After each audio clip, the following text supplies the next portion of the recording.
This secluded, undeveloped place boasts the longest stretch of beach in Hawaii. The way the blue ocean pounds against the white sand that butts up against the green and brown mountains creates a scene of incredible natural beauty. Today on Hawaii's Most Haunted, we share with you Polihale.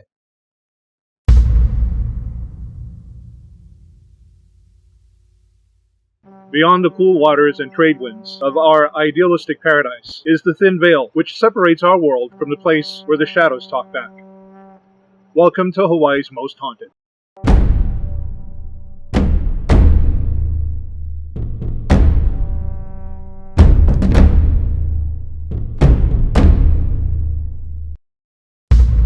Located on the most western shore of the island of Kauai, Polihale is the longest sandy beach in Hawaii.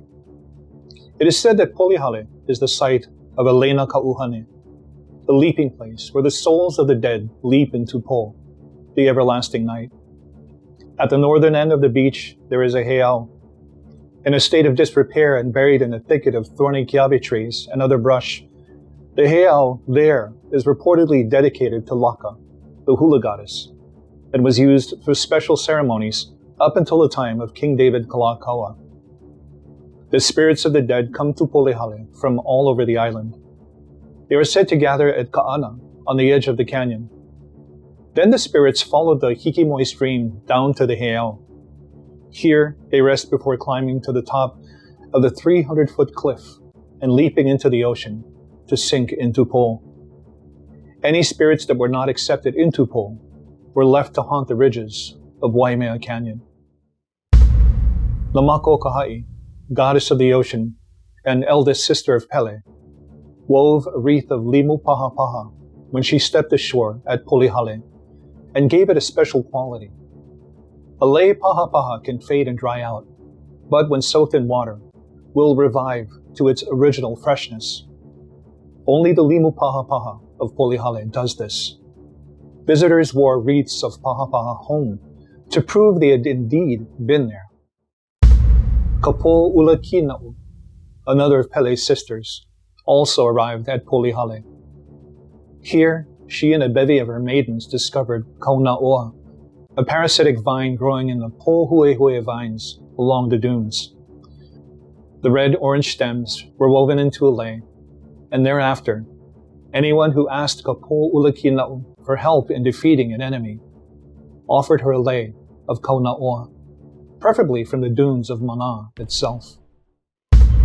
Now a state park, Polihale greets families and fishermen, campers and partiers with long stretches of hot white sand and clear blue waters during the day, and a darkness at night that is so complete that the glittering stars stand out, beautifully sparkling against the velvet sky.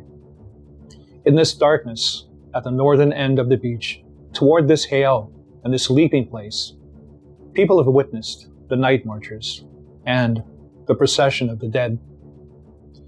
One fisherman stated that he made plans to camp out with some friends over a long holiday weekend. It was late on that first night of camping and fully dark, he explained, and he just finished checking the bait on all of his poles.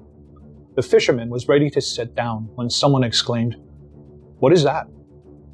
The fisherman saw nothing out of place and turned to his friend. But before he could ask the man what he was talking about, he heard what he thought sounded like drums. At first he scoffed and believed it was a trick of the mind, hearing the waves pounding against the sand. Suddenly, several others in the group heard it too. At this point, everyone was standing and looking around. The fisherman said, "Brah, I was all ready for fight. I thought somebody was messing with us." As the sound became more rhythmic, there was no way it could be mistaken for the pounding surf. It was suddenly hot, and it felt like the air was sucked away. Someone in the group yelled, "Nightmarchers!" They all lay flat on their stomachs and covered their faces without hesitation. It seemed like a really long time, the fisherman explained, but it was probably just a couple of minutes. We all laid there, listening to the drums getting louder and louder. Even after the sound was gone and we could feel the wind again, we were afraid to move. Total chicken skin, bro.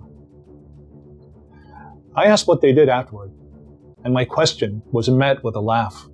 We left? Wow, we're not going to catch any fish after that. And we don't know if they're supposed to come back or what.